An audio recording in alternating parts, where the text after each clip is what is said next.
confiança em ti. Há um grande galardão, eu sei. Há um grande galardão, eu sei. Sempre vou perseverar em fazer tua vontade. Viverei tuas promessas, eu sei. Viverei tuas promessas, eu sei.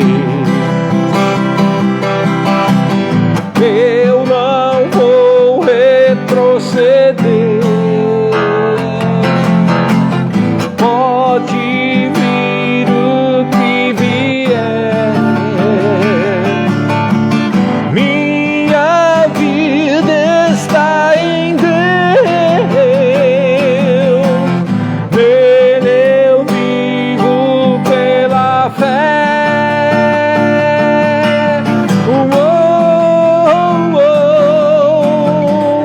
De fé em fé eu vou, de glória em glória eu vou avançando e prosperando no Senhor.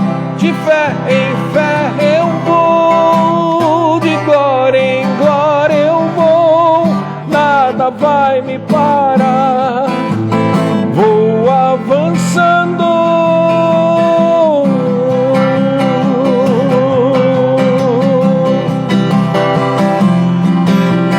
Eu não vou abandonar minha confiança em ti. Há um grande galardão, eu sei. Há um grande galardão, eu sei. Sempre vou perseverar, aleluia, em fazer tua vontade. Viverei tuas promessas, eu sei. Viverei tuas promessas, eu sei. Eu não vou retroceder. Pode vir o que vier, minha vida está em Deus. Nele eu vivo pela fé.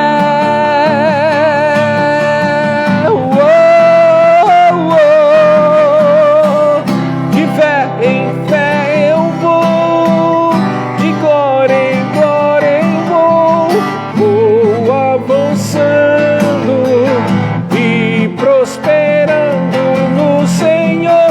De fé em fé eu vou, de glória em glória eu vou, nada vai me parar, vou avançando. De fé em fé eu vou, de glória em glória eu vou avançando e prosperando no Senhor. De fé em fé eu vou, de glória em glória eu vou, nada vai me parar, vou avançando. Nada vai me parar, nada vai me parar, vou avançando. Nada vai me parar, nada vai me parar, vou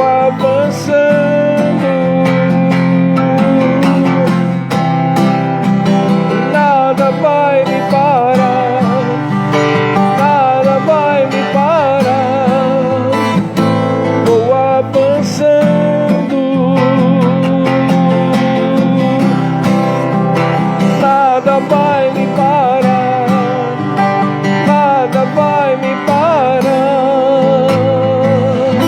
Vou avançando.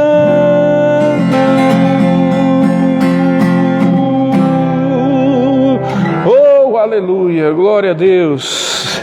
Nada vai me parar.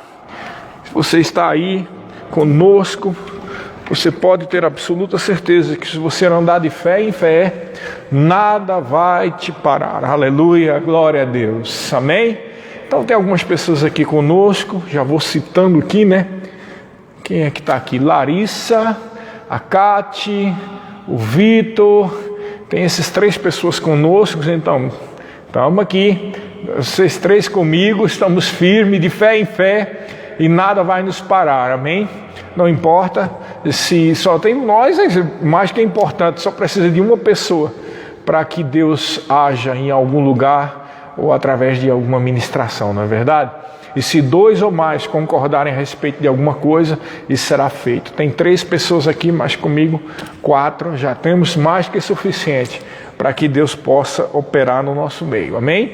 Então, dando continuidade ao Salmo da Fé, vamos hoje ao Salmo 106, tá? E a gente vai fazer como a gente fez com o anterior, 105. Nós vamos lendo alguns versículos e a partir dali ministrando alguma coisa, porque ele é grande, né?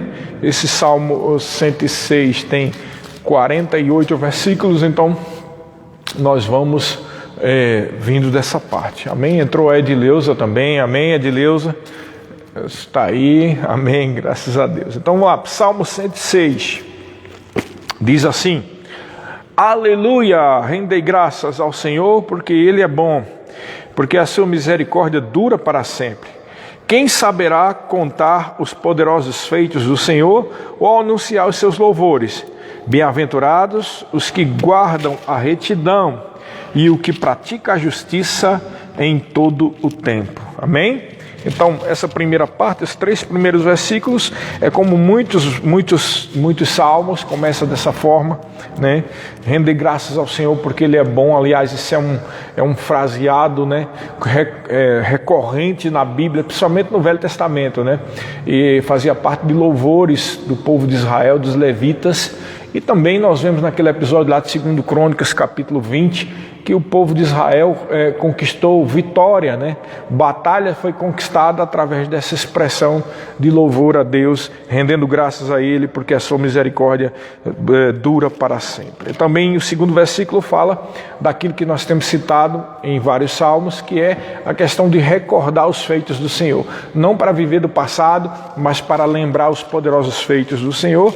E o terceiro é uma promessa, né? Bem-aventurados os que guardam a retidão e o que pratica a justiça em todo o tempo. E aí, a partir do 4, ele já começa a mudar o tom um pouco. Ele diz: lembra-te de mim, Senhor, segundo a tua bondade para com o teu povo, visita-me com a tua salvação, para que eu veja a prosperidade dos teus escolhidos e me alegre com a alegria do teu povo e me regozije com a sua herança, né? Esse é um daquelas expressões, né, de reconhecimento diante de Deus e pedido para que Deus o visite, que é típica do Velho Testamento, né? Nós temos falado em todos esses salmos da fé que uma expressão como essa, por exemplo, já não cabe na nova aliança. Na nossa aliança, né, de fé, na dispensação de fé, dispensação do Espírito, na dispensação da graça. Por quê? Porque ele diz assim: lembra-te de mim, Senhor, segundo a tua bondade para com o teu povo. Então, a Bíblia deixa claro que quando nós nascemos de novo, nós agora saímos da morte para a vida, nós agora nascemos de novo e nos tornamos filhos de Deus e habitação do próprio Espírito de Deus. Logo, nós temos comunhão direta, acesso direto à própria presença de Deus. É claro que você não precisa falar: Deus, lembra-te de mim, porque a tua vida está exposta diante dele. Então é comum esse tipo de expressão no Velho Testamento, né? Mas é preciso entender que a aliança que nós vivemos hoje é uma aliança superior àquela aliança. né?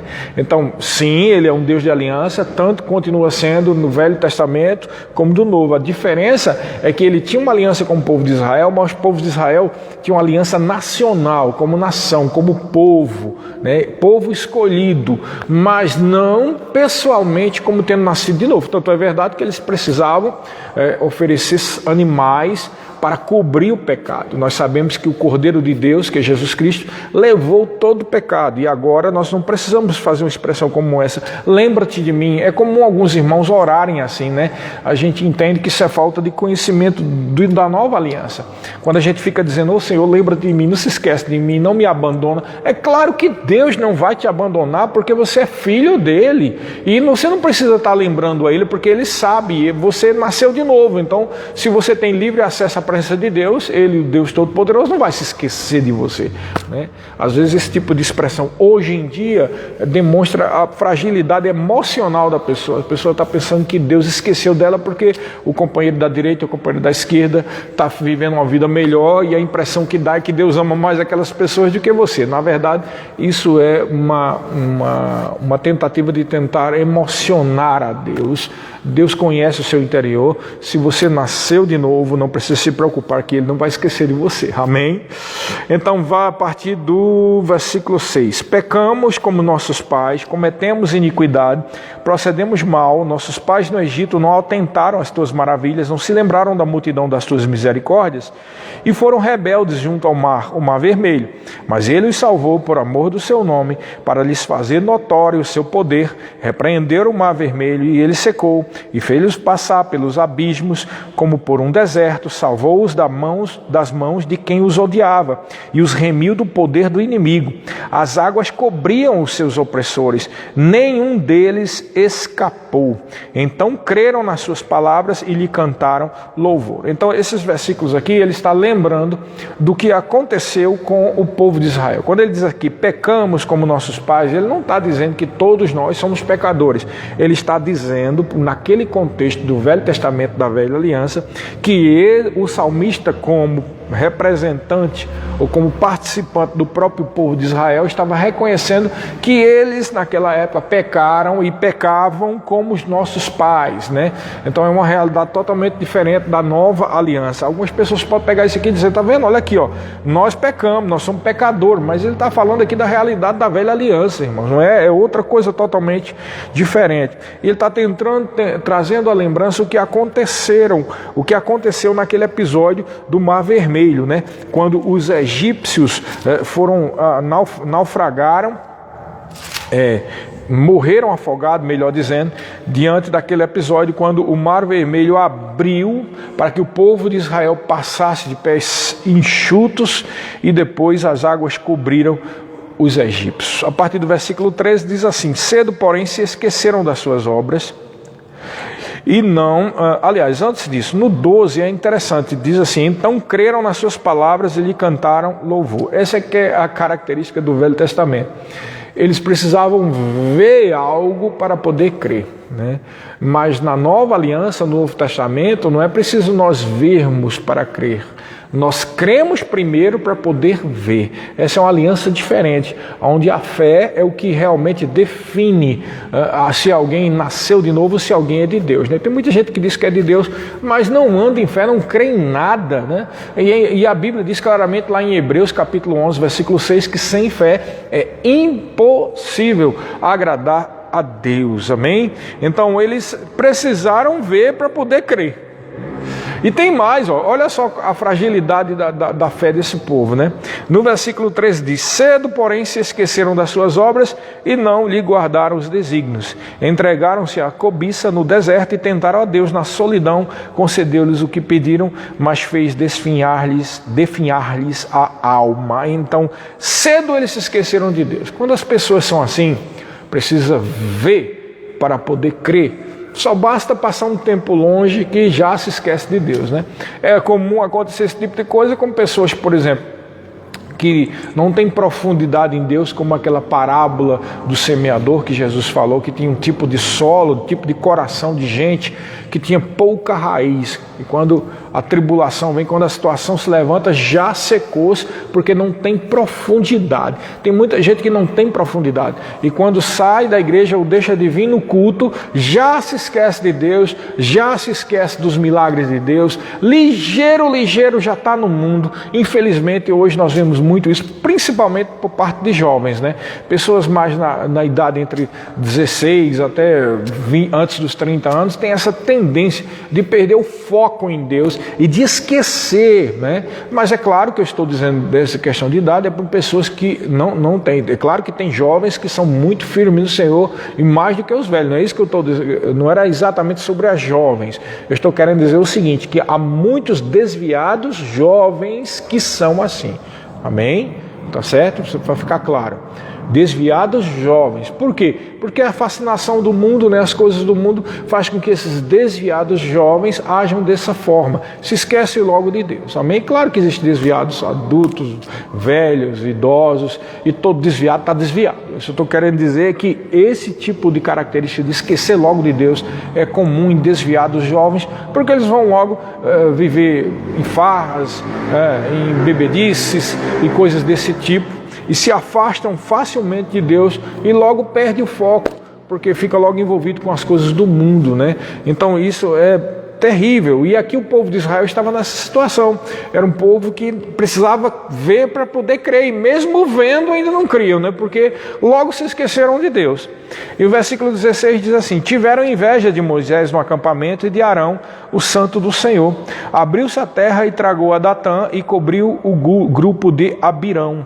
Ateou-se um fogo contra o seu grupo e a chama abrasou os ímpios. Então chegaram ao ponto de ter inveja de Moisés. Esse é um problema. Quando a gente se afasta de Deus, quando a gente se afasta da comunhão com os irmãos, a gente tem uma tendência de achar que se Deus levantou uma liderança, é uma pessoa como todas as outras qualquer. Bom, é verdade, é uma pessoa como todos os outros qualquer, com uma pequena exceção, que quando Deus chama uma pessoa, Ele capacita aquela pessoa com uma unção. Então há uma unção sobre aquela pessoa.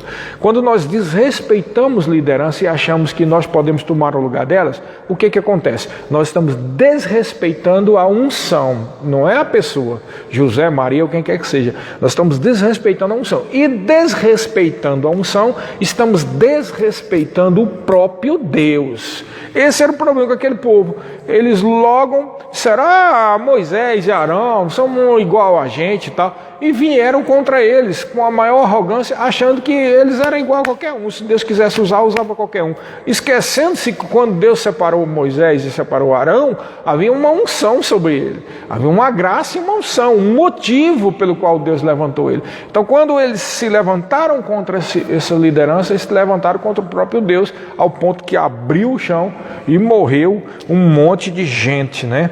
Então é sério isso, é muito sério, irmãos. Há muitos desrespeitos contra a autoridade, e o princípio de submissão à autoridade é algo bíblico. As pessoas não entendem e pensam, quando pessoas que eu estou dizendo, pessoas que não têm respeito com a palavra de Deus, e pensam que está se tentando impor um respeito à força, ou algo como a vontade da liderança. Mas é preciso entender que quando Deus levanta alguém para estar à frente de um povo, à frente de um ministério, etc, etc, ele unge essa pessoa, e a unção vem dele. Então, se vem dele, quando a pessoa se volta contra essa liderança, eu não estou dizendo que liderança não erra, não é isso. Eu estou dizendo que a gente precisa respeitar a liderança, não é José, Maria, ou Antônio, ou João, quem quer que seja, mas aquela posição, porque aquela posição é um cargo de autoridade que foi levantado como próprio Deus. Amém? É preciso ter muito cuidado com isso, que algumas pessoas já tiveram muitos problemas, inclusive saúde, por conta de bater contra a unção de Deus. Em versículo 19 diz: em Horebe fizeram um bezerro e adoraram o ídolo infundido, e assim trocaram a glória de Deus pelo simulacro de um novilho que come erva. Esqueceram-se de Deus, seu Salvador, que no Egito fizera coisas portentosas, maravilhas na terra de Cã, tremendos feitos no mar vermelho, Teluzia, exterminado, como dissera, se Moisés, seu escolhido, não se houvesse interposto, impedindo que sua cola os destruísse. Aí a gente vê a unção que estava sobre Moisés, né?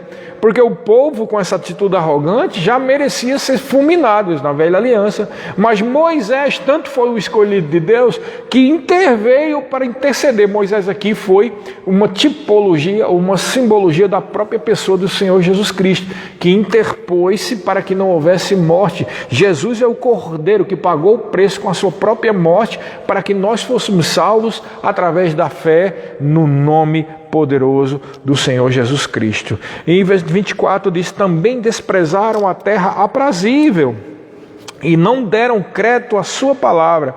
Antes murmuraram em suas tendas e não acudiram à voz do Senhor. Então lhe jurou de mão erguida que os havia de arrasar no deserto e também derribaria entre as nações a sua descendência e dispersaria por outras terras. Nesse trecho aqui é interessante observar que está dizendo que eles desprezaram a terra de Canaã. Foi aquele episódio dos espias, né? Quando os espias foram lá, 10 espias olharam e disseram: a terra é muito boa, tá? Mas só que tem gigantes e a gente não vai entrar não, seremos devorados por esses gigantes. E aí somente Josué e Caleb disse: ei, Deus está conosco, a proteção dele se foi. E o povo murmurou e não agiu em fé mais uma vez, porque eles foram pelo que eles estavam vendo. Se eles viam gigantes, então não ia dar nada certo. Esse é o problema com alguns cristãos, até mesmo hoje em dia, né? Algumas pessoas pensam que tudo é assim, tem que calcular 2 mais 2 é 4, mas Deus está dizendo que se você pôr os pés no mar vermelho, ele vai se abrir. Deus está dizendo que embora 2 mais 2 seja 4, ele vai providenciar dar 6, mas as pessoas dizem: não, mas se 2 mais 2 são 4, não tem como dar 6. E é assim que eles estavam vendo quando eles chegaram na terra prometida, né? Os espias disseram: tem gigante lá, não vamos morrer quando a gente chegar lá. E Josué e Caleb disse: não, nós não vamos morrer. E teve um momento depois que Deus fala com Moisés: só Josué e Caleb me honraram. Só eles me honraram. Havia nele um espírito diferente. E nós sabemos, juntamente com o que está escrito lá em Coríntios e pelos escritos de Paulo, que esse espírito diferente era o espírito da fé. O que é o espírito da fé? Não está se falando de o Espírito Santo. O espírito da fé é a atitude de fé. É a atitude daquele que crê, que não olha as circunstâncias, mas simplesmente crê que Deus vai adiante para destruir esses gigantes. Amém? Então, nós vamos aqui, versículo 28. Também se ajuntaram a Baal Peor e comeram os sacrifícios dos ídolos mortos. Assim, com tais ações, o provocaram a ira e graçou peste entre eles. Então se levantou Finéias, executou o juízo e cessou a peste. Isso lhe foi imputado por justiça de geração em geração para sempre. Eu vejo nesse pequeno trecho a importância do zelo do Senhor, a importância de manter-se fiel, mesmo que outras pessoas estejam andando em infidelidade, amém?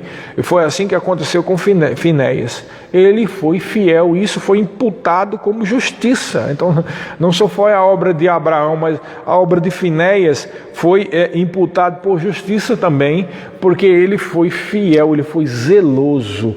Irmãos, sabemos que nós devemos agir com misericórdia com as pessoas, não é verdade?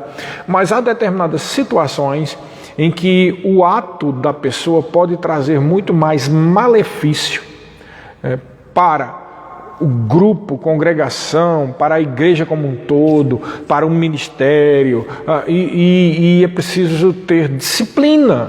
Isso é óbvio, isso é bíblico, e a disciplina não é para destruir as pessoas, mas para recuperar as pessoas e também evitar que o estrago cometido por aquela pessoa, aquelas pessoas, não venham a contaminar a igreja como um todo. Quando eu digo igreja, é ministério, igrejas e assim por diante, amém? Isso é muito sério. Precisamos manter a clareza espiritual. Vou dar um exemplo aqui para você entender. Algumas pessoas não entendem isso. Por exemplo, vamos supor que uma pessoa que é um ministro reconhecido, uma pessoa bem importante, é pego em adultério. Vamos dar um exemplo como esse, né? E a pessoa adulterou, tá? E é uma coisa muito feia e foi pego. Como é que você deve se proceder? Tem que haver uma disciplina com relação a isso, né? Essa pessoa tem que ser afastada, né? E tem que ficar nos bancos para ser tratada, mesmo que a pessoa reconheça, peça perdão, confesse o seu pecado diante de Deus. Mas é preciso entender uma coisa. Se uma pessoa que não está à frente de um ministério, não prega, não ensina, não faz nada disso, comete o mesmo pecado, é tão pecador como o ministro. A diferença é que a influência do ministro pode prejudicar uma gama enorme de pessoas, né, e de igrejas. Então, o indivíduo que está na igreja, ele merece perdão quando ele peca e confessa seu pecado. Claro, a Bíblia diz claramente que nós devemos perdoar até 70 vezes 7, ou seja, infinitamente. Mas a questão aqui não é perdão. A questão é que, mesmo que seja perdoado, né, o indivíduo que é um membro comum e que não está envolvido no ministério, por exemplo, ele é perdoado, né, ele é tratado, mas o mal não se alastra. Mas quando é alguém que está à frente de uma igreja, à frente do ministério, à frente, ou apenas quando não precisa nem estar à frente, basta que pregue em várias igrejas, né, e seja um professor, alguma coisa desse tipo, precisa ser disciplinado duramente, não é porque ele pecou mais do que os outros, mas é porque a influência dessa pessoa pode danificar outras vidas. Então preste atenção, o pecado tem que ser perdoado quando ele é confessado, mas se alguém está no ministério, a questão aqui não é perdão, a questão é disciplina para não prejudicar o corpo de Cristo, porque o que é importante, irmãos, é o corpo de Cristo. E quando eu falo corpo de Cristo, não estou falando de um ministério ou de uma igreja, eu estou falando do corpo de Cristo. Então algumas pessoas não entendem quando um ministro comete um erro e confessa o pecado, e às vezes porque cometeu 1, 2, 3, 4 vezes, até é expulso do ministério, e diz assim, e onde é que está o perdão deste povo? E não tem nada a ver com perdão, é perdoado. Toda pessoa que confessa seu pecado é perdoado, mas por um dever de zelo com o corpo de Cristo, por um dever de zelo para com o Evangelho, um dever de zelo para com a vida de outras pessoas até mais frágeis, é preciso que uma pessoa, talvez até por reticentemente estar cometendo o mesmo pecado, ele mesmo ou ela, mesmo que seja confessado pecado, seja posto para fora do ministério. Você entendeu o que significa isso? A questão não é perdoar, a questão é o estrago que faz diante da vida de outras pessoas. Amém? Então essas coisas são importantes, e eu falei isso porque vimos aqui o episódio de Finéias, em que ele chegou, a atitude dele de zelo para com a palavra de Deus, para com a influência do Senhor, foi realmente imputado por justiça. Vamos continuar aqui, versículo 32. Depois o indignaram nas águas de Meribá, e por causa dele sucedeu mal a Moisés, pois foram rebeldes ao Espírito de Deus, e Moisés falou irrefletidamente. O que ele está citando aqui? Aquele episódio. Houve 2 episódios das águas, né? Houve um episódio em que eles tiveram sede e Deus mandou Moisés bater com uma vara, e Moisés bateu numa pederneira, numa rocha lá, e quando ele bateu a água saiu. Mas numa segunda ocasião, Deus disse para ele falar para a rocha, mas ele ficou irritado com a atuação, os atos dos israelitas, né? E nessa irritação carnal ele não obedeceu a Deus que tinha mandado ele falar. Então ele foi lá e bateu com a rocha e saiu água, porque foi de certa forma uma atitude de fé, né? Bater na rocha para sair água. Mas Deus chamou a Moisés para um canto e disse: olha, por causa disso você não vai entrar na terra prometida, porque você poderia ter me honrado hoje diante do povo de Israel, cumprindo o que eu disse, que não era mais para bater, mas para falar, que é para o povo de Israel ver que não é só batendo, não é fazendo uma obra, mas é crendo, falando com a boca. Então ali estaria prefigurado duas alianças: a aliança da fé, das obras, que é a aliança da lei, que precisa fazer algo para ser justificado, ou para algo de Deus acontecer, e a nova aliança, que não é preciso fazer algo, mas falar algo pela fé, porque sai do coração aquilo que se crê. Então, por causa dessa atitude onde Deus poderia ser honrado, e haveria ali uma tipologia muito clara de duas alianças, por causa dessa atitude, Moisés não entrou na terra prometida. Amém. Eu estou vendo que algumas pessoas entraram aqui: Francisca Mendes, Meire. Oi, Meire, tudo bem? Que saudade de você, Meire. Antônio, faz tempo aí que a gente não se vê, rapaz. Que coisa, hein? Acho que entrou mais algumas pessoas aqui. Deixa eu ver. Helena Rocha também. Vinícius Tacal. Marcos Alexandre, algumas pessoas entraram aqui, não sei se ainda continuam, mas entraram por algum momento. Então vamos continuar, né? Versículo 34. Não exterminaram os povos como o Senhor lhes ordenara. Antes se mesclaram, se misturaram com as nações e lhes aprenderam as obras e deram culto a seus ídolos, os quais se lhes converteram em laço. Pois imolaram seus filhos e suas filhas aos demônios e derramaram sangue inocente, o sangue de seus filhos e filhas que sacrificaram aos ídolos de Canaã, e a terra foi contaminada com sangue. Assim se contaminaram com as suas obras e se prostituíram nos seus feitos. Acendeu-se por isso a ira do Senhor contra o seu povo, e ele abominou a sua própria herança e os entregou ao poder das nações. Sobre eles os dominavam os que os odiavam e também os oprimiam, os seus inimigos, cujos sob poder foram subjugados. Então, qual é a prática, qual é o ensino desse trecho aqui? Quando as pessoas se afastam do Senhor, por incrível que pareça, irmãos, eu me converti em 1980, certo? Em 1980 eu me converti. Então, depois fui batizado no Espírito Santo em 1994, e a minha vida nunca mais foi a mesma depois de 94, né? Mas uma coisa que eu vi desde 1980 é essa verdade. Pessoas quando se desviam, pessoas quando se afastam de Deus, chegam ao cúmulo de ficarem piores do que antes de se converter. Isso é verdade, como a Bíblia fala lá, Jesus fala que 7 demônios piores vêm para a casa que está adornada. A situação da pessoa quando se desvia fica pior do que quando se converteu. E eu vou te mostrar até uma coisa lógica aqui, para você entender por quê. Quando a pessoa se desvia, então, claro que o diabo, quando vê que um crente se desvia, ele vai vir mais forte para contaminar a mente, as emoções, a vida daquela pessoa, porque é uma oportunidade dele tentar matar uma pessoa, porque saiu de debaixo da proteção de Deus, saiu do arraial de Deus, né? E agora ele está não só vendo uma oportunidade, como ele está com uma raiva especial sobre essa pessoa.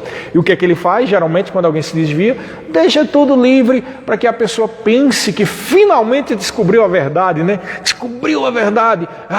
Esse negócio de ir para a igreja é negócio para tolos. Esse negócio de ir para a igreja é negócio dessa sociedade capitalista, patriarcal, né? Esse negócio de ir para a igreja é para fanáticos. Esse negócio de estar na igreja é para coitados que precisam de uma muleta espiritual. Geralmente a pessoa começa a ter esse tipo de revelação, né? De iluminação. Ficou inteligente, ficou sábio. Eu preciso falar dessa forma mesmo, bem sarcástica, porque é exatamente isso que acontece. Eu até já vi esse tipo de coisa acontecer, né?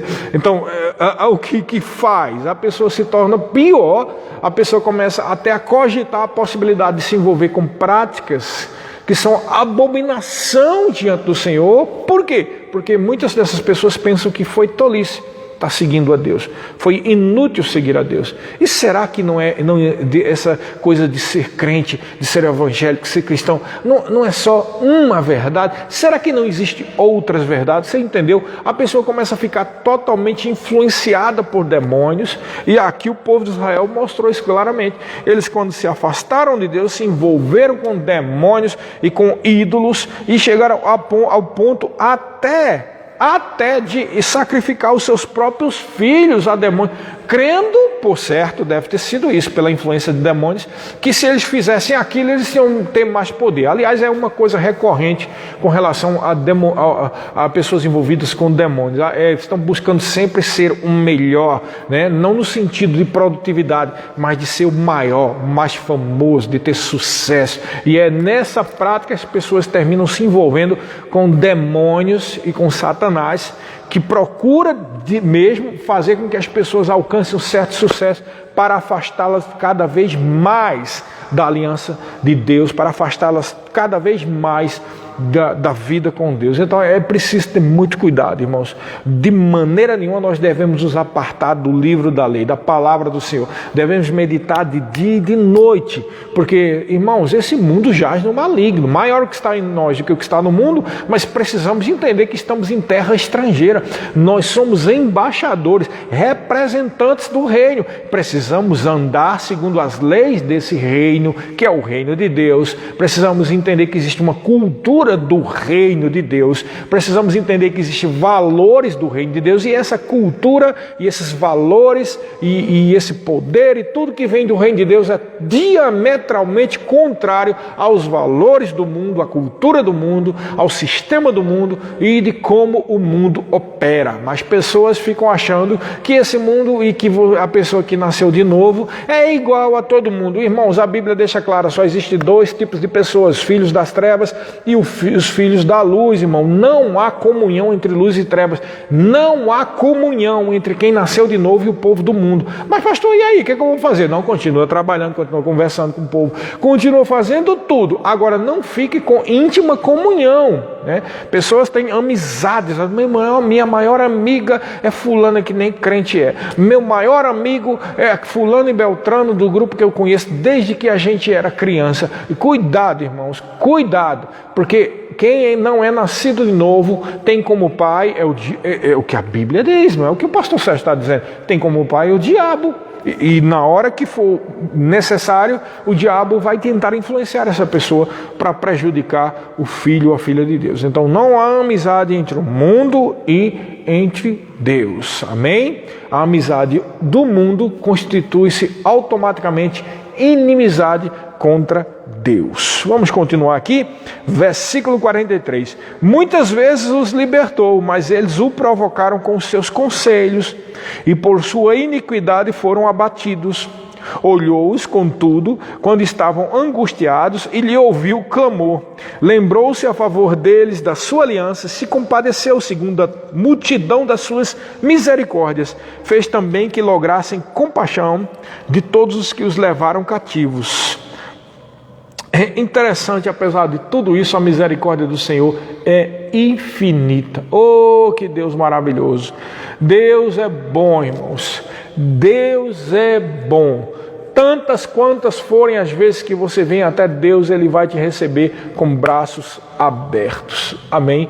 Mas toma cuidado para não viver uma vida de pecado, porque o pecado tem consequência. Mesmo que haja perdão, consequências acontecem. É verdade, porque tudo que você semeia, você colhe. Então esse tipo de vida assim, tipo, comete pecado hoje, peço perdão amanhã, comete pecado depois da manhã, e peço perdão daqui a 3 dias, é extremamente perigoso, porque cada vez que a pessoa comete pecado, ela está semeando algo e vai colher no futuro. É muito perigoso, por isso que precisamos viver em santidade, uma vida de consagração diante do Senhor. Versículos últimos, o versículo 47 e 48 diz assim: salva-nos, Senhor nosso Deus, e congrega-nos de entre as nações, para que demos graças ao teu santo nome e nos gloriemos no seu louvor. Bendito seja o Senhor Deus de Israel, de eternidade a eternidade, e todo o povo diga amém e aleluia. Oh, glória a Deus! Deus é bom,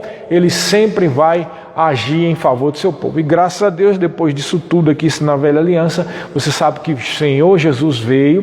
A Bíblia diz lá em João 3,16 que Deus amou o mundo de tal maneira que deu o seu Filho unigênito, para que todo aquele que nele crê não pereça, mas tenha vida eterna. Ele enviou Jesus, Ele enviou seu Filho, e nós temos hoje essa maravilhosa aliança com Deus.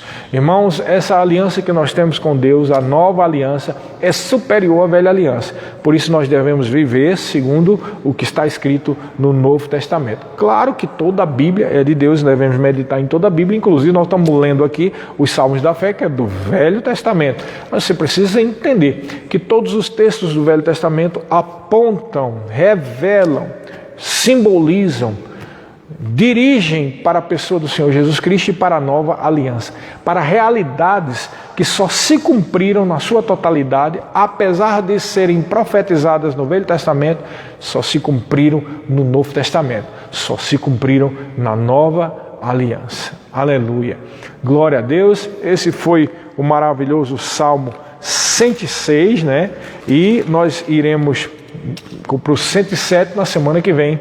Espero que tenha sido uma bênção para você. Então pratique essas palavras, medita. Você pode pegar esses salmos que a gente está lendo e ler também em casa, para ter a sua própria revelação, e vai te ajudar, amém? Sejam abençoados todos os que estão aqui. Eu vou até fazer uma leitura, eu sei que alguns aqui talvez até tenham saído, com certeza, porque estou vendo aqui que tem 5 pessoas, mas já não tem, foram 10 ou 15 pessoas que entraram. Então a Larissa, abençoada, Larissa, Cate, seja abençoada, o Vitor, seja abençoado, amém. Edileuza, seja abençoada, o Marcos Alexandre, seja abençoado, Vinícius Tacal, seja abençoado, a Helena Rocha, seja abençoada, a Mary, seja abençoado, o Antônio também, sejam abençoados em nome de Jesus, a Francisca Mendes, seja abençoada em nome de Jesus, a Veronice Cordeiro, seja abençoada, e também a Maressa, amém. Vou dar uns acenos aqui para vocês, chegaram agora, mas depois vocês assistem ali, né, que vai ficar aqui no Instagram da igreja, vocês assistem esse maravilhoso Salmo 106. Sejam abençoados em nome de Jesus. Amém.